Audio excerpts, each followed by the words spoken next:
Hello, and welcome back to my survival world. So, as you've seen in the intro, I have started off this episode by building a few new houses for the town. They're all quite basic ones, only fairly small. We've got a nice tower in here as well. And yeah, it just helps fill out this kind of end of the town as we start filling in this area with lots of houses and work towards completing this village. Yes, the side here is plain. That's fine. We'll get buildings in here as well. But that would be in the future. We don't want to rush that all. This is my favourite of the houses, as you can see. I think it's just quite nice using the signs and just, yeah, the nice little shapes. Having the kind of bridge come across connected to the tower, I think is really nice. Got a fun little staircase up here as well. You can look out over the wheat field at our brand new windmills, which I'm really happy with. This building also serves the purpose of allowing our cows somewhere to go, so I thought that was quite nice if we can put it here and then allow the cows to go in there, wander around in there, and yeah, have a bit more space for them. I have done the kind of the pathing and stuff on this side, nothing too complicated, just like similar to what we've done before. Just getting in these paths and just wraps around. And it's quite dark through here with the tree, and I think it's just a nice little vibe walking through this bit. It's quite dark, it's not like a main road, so it would be a bit darker, a bit dingier. Maybe we'll fill it up with some more just like stuff around. But yeah, I think we need to do that for the whole town just to make it feel a little bit more lived in. Before we do get too far into this episode though, I just want to say thank you very much to everyone that watched the last episode. It's done really well and people seem to really enjoy it. So yeah, massive shout out to all of you watching. I was not expecting for the video to do that well, so I'm glad you all enjoyed. But as for today's episode, we're moving on to this mountain. Yes, it's episode 10 and we're finally doing our big project. Well, it's not that big, but it's quite big. But it's, yeah, basically, I've run out of space in my little townhouse down there. I have 2 little chests and yeah, it's kind of a mess. So what I want to do is get a castle up on this hill. For some reason, all of the animals, well, not for some reason, the pathfinding in Minecraft works that mobs will try and get to the highest point, so they prefer to go up a block than down it, I think. So that kind of explains why there's a menagerie of animals up at the top here. It's quite bizarre. All of the animals from down below have just slowly made their way up onto this hill. But yeah, the first step for this project is going to be getting kind of our base down. So what I want to do is I want to place kind of the floor plan of this building out on the ground, and then we can work out what we want to do with the terrain to come up to it. I've still not fully decided on the terrain. I think I'm going to go dark, just because I think that will kind of accent the castle itself, which is going to be quite a light material. So I think having darker terrain of moss and kind of deep slate, blackstone, that sort of colours could look quite good and could add a real contrast and draw your eyes to the castle. So first thing we need to do actually is get our little footprint down on top of this mountain. I now have a slab.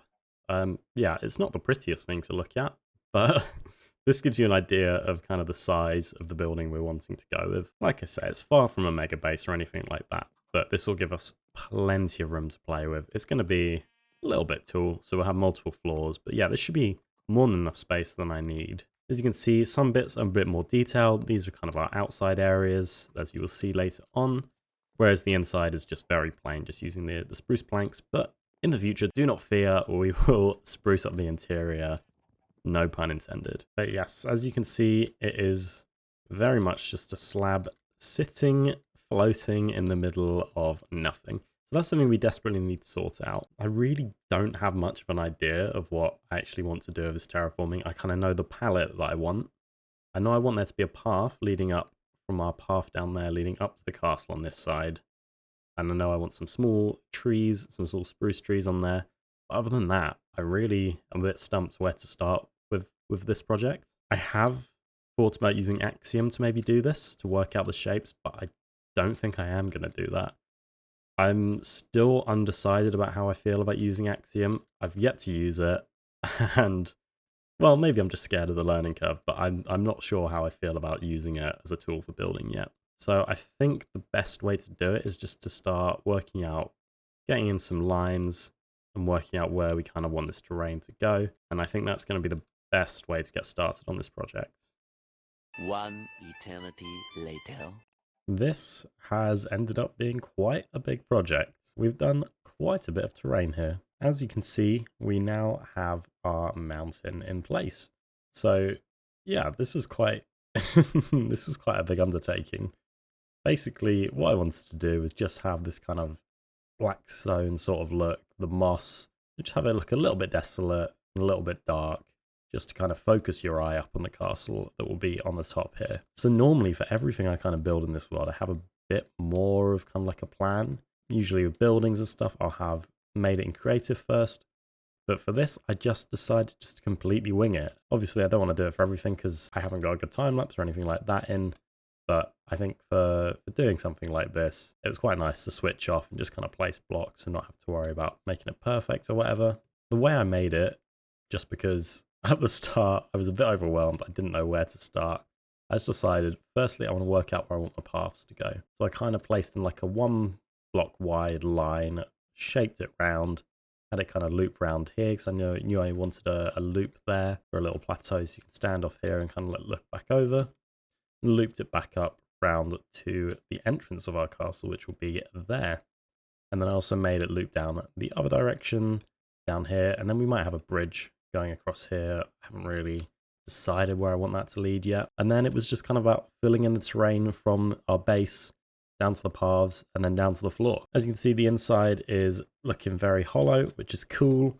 Some areas I did kind of follow down the terrain, the natural Minecraft terrain, just to help, especially kind of over on this side where the terrain already kind of sloped down quite steeply. Of course, at the moment, this is just kind of the very basic areas. We've just got the shapes kind of worked out and the moss areas worked out from the deep slate. Of course, at the moment, this is looking very plain. So let's add in a bit of texturing, some foliage, and let's add in some trees as well. And there we go. That's looking a bit more like a proper mountain. Okay, this is starting to look pretty sick. I am loving the vibe that we are creating with this mountain. It was a little bit of a pain to make, but I think now that we've actually got a little bit of life, a bit of texture on there, it's looking really, really cool. As you can see, we've kind of gone in with a dark texture, gone with some black stone, then to deep slate, all the way up to the tough, mossy cobblestone, bit basalt in there as well. Of course, then we've got the vegetation, just a few tall grass, ferns, bushes in, and then of course our trees, which I'm really happy with. These are the first pine trees in this world, and I think it's perfect for this, kind of creating like an upland sort of feel, which I'm really happy with. Decided just to go super sparse for the leaves, just to make it feel, yeah, very tall, very thin sort of trees, and I'm really happy with how they've come out. Of course, we continue the walk up, you can see the texturing, and it's looking really nice. Don't tell anyone, but I haven't really done it on the back yet. We will maybe get round to doing that at some point, maybe when we have to look at it from this side, but at the moment we don't have to look at it from that side. And now it's time to actually start working on the castle. However, I have noticed a few little critters trying to take over, and we can't be having that. Okay, it's a bit more cleaned up now. I'm leaving the horses. The horses can live. I might tame them and put them in the stables. But now it's time to start gathering up the materials we're going to need for this build. As we go into Lightmatica, you can see these are kind of the buildings we need. We need large amounts of white wool, which is good why we built the farm a little while back. Deep slate bricks, white concrete powder, cobbled deep slate, calcite, bone blocks, polished diorite, normal diorite, diorite walls, polished diorite stairs. So those are kind of the main blocks that are going to make up the main structure of this castle. So I'm going to make sure I've got all of these materials, and then we can work on starting to build our castle. Okay, I've gathered up all of the resources that we're going to need. As you can see, a lot of wool, deep slate, white concrete, all of the kind of white colours, and then the deep slate for the roof. But with all of that, it's time to cue the music.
Sightlines are one of the most important things if you're thinking about when building a landscape. And I think the sightline of coming through here and looking up and seeing our brand new castle is perfect.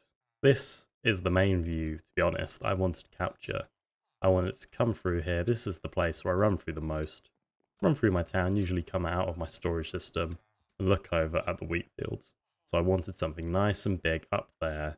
That was always my plan from early on from building the village, and I think it's turned out absolutely fantastically. I'm so happy with this result. I think it looks really nice and menacing up on top of that hill there. It's nice being the highest point in the landscape. I think definitely going for the dark rocks was a good idea. That really contrasts it really well and helps bring your eyes to look up at the castle. So when I designed this castle, I was looking mainly at German castles for inspiration. I can't remember the names of the ones I was looking at, but I'm sure if you saw a picture of them, you'd instantly recognize it and go, oh yeah, that's what he's based it on. Very much using these kind of white walls and the main kind of these structures. I don't know much about castle terminology, but having kind of the main keep, I guess maybe, but having that run through the middle there. And then we've got a few extra bits, a few extra long bits. And then, of course, most importantly, the towers. We've got a few towers. I think we've got 4 towers. 2 there connected with a little bridge, which I think is cute. And then a couple either side of this main building. And yeah, I think it's just a really great result. I think it sits really nicely on our landscape. Again, we've mainly focused on the white colours. There's a bit of texturing in there, a bit of the dark kind of shades at the bottom, kind of along the roof as well. Lots of windows, so on the inside it should be nice and light. And yeah, I'm just really happy with how it turns out. And the most important thing is that it looks really cool from down here. Actually, no, that's not the most important thing. The most important thing is that it's nice and spacious on the interior. Think about the amount of chests we can cram in here. Oh yeah, this is going to be an upgrade for sure. But now that is the next part we need to work on. So I need to get this full interior nice and set up so we can start operating out of here and having a proper storage system, which will be lovely. I'll be honest, interiors aren't really one of my biggest strengths in this game. But saying that, I think that I have cooked here. Now we can come in through our entrance and there's a bit of life in here. I think, well, I don't know where your eyes get drawn to first, but I think the carpet is something I want to talk about. So I just wanted to play around with carpet designs, and we wanted to create kind of like a royal carpet with like a bit of shagginess. So we've used the terracotta, the red, I think this is black terracotta, nylium, or what's it called? Nylium, this one? And then some leaf litter around the edges to make it, give it a bit more of an interesting pattern as well. So this is a super fun rug design, and I think it works really well. Moving on from that, we have a banner. This, I think, is the banner design that I'm going to go for. It's a deer, and I think it's really cool. I just kind of found this design online, and yeah, played around with it a little bit and got to this. And I think it symbolizes castle up here perfectly. See, I've just got it here. If you wanted to make it yourself, that's what it's got. And yeah, eventually we'll get that on a shield. In fact, probably get that on a shield right now if I make a duplicate. How does it look on a shield? Yeah, not quite as good on a shield. Okay, fair enough. But yeah, we've also got these fun candle designs. I really like this design, having the copper rods and then a candle sitting above it. Looks like a really cool kind of candlestick. And yeah, a lot of wood and kind of creating these kind of arch shapes over the top in this entrance hall. And yeah, that's all kind of this bit is. It's an entrance hall into the main area. On our right, we have our dining table with a great view behind. I decided to make this into a window here, so you got a nice view out there. This is my seat as I rule the kingdoms. Again, another rug onto here, just to lead you through a couple of paintings and bits of decoration on the wall. Through here, we've got kind of our quarters, so for anyone lowly that wants to stay in the castle, maybe a soldier or something, there are a few little quarters in here. Nothing complicated, but just using the trapdoors and the shelves just to create these small walls and small spaces in there. And that's just quite a good use of this smaller space through here. As we come through there, we've got our kitchen over here, and this is good. This is a place where we can have our furnaces, cook some stuff up, a bit of extra storage there as well, which will be nice. And yeah, just a bit of decoration. I think this is a really nice little space in here. We come back out here and let's actually admire kind of the shape we've got in this castle. I decided to line the roof with these kind of spruce pillars, these spruce supports, and I think they work really nicely and just break up the deep slate in there. And you can see we've got a few extra layers up here. So if we make our way back around to the front, there's another way to get upstairs. There's a ladder through there, which will help you get up as well. But we've also got 2 spiral staircases through here. These are both identical. And these are the towers on the outside that you can see. A nice little window out there. Open the door, and this is our new storage room. And this should hopefully serve me a lot better and a lot longer than my old storage system. We've got quite a few more chests in here that we can fill up, and that is much needed. Again, using the candle trick with our banners as well, and quite an intricate roof with a few different beams going across. And I just want to create that kind of medieval sort of style with lots of wood and beams and stuff like that. Come across this little bridge over here and go through the second tower. You see there's a ladder up there. We take the ladder all the way up if we wanted to. Haven't done that quite yet. And come through this door and we're into our bedroom. So a nice triple bed for me, great view out onto the wheat fields. And yeah, this is just a really nice cozy bedroom in a shorter part of the build that's not quite as tall. And I think that's, yeah, a really nice use of the space. Lots of bookshelves, again, the candles for the light. If we make our way back over into our storage system, we can go back up the spiral staircase and the towers, and we've just got another floor up here, which currently I think I'm going to use it for kind of bulk storage up here. Maybe if we run out of space down there, we can move some more stuff up into here. So I decided to keep it just empty for the moment, and then yeah, when we need it, we can use it, bring stuff up into here. But yeah, this is our brand new interior and our brand new home base, and I'm absolutely chuffed with it. I'm really happy with how this has turned out. This gives us a lot more space, and yeah, it's going to really help us going forwards, especially having the brand new storage system. That is something that I have needed for quite a while, so that's very happy to get that in place. And I am absolutely chuffed with how all of this project has turned out. I think everything from the terraforming to the build itself to the interior is all fantastic and really sets us up nicely to continue building in this world. Of course, it's time for comment of the day. Today's comment by Bold Boy, who said, "Wow, so much work into one episode. I love how your world is coming along. Can't wait for future projects on this area." Thank you very much, Bold Boy, for supporting the channel, and you've been immortalized in our world. And you can just about make out our new project from our starter base over here. Come quite a way now. As you can see, we filled in quite a lot of this world, and we're getting close to 1,000 days. And with that, that draws to the end of this episode. Again, a massive thank you for watching. I really hope you enjoyed this video. If you did, I'd massively appreciate it if you could like, subscribe, and all of that fun stuff. And I will see you in the next episode.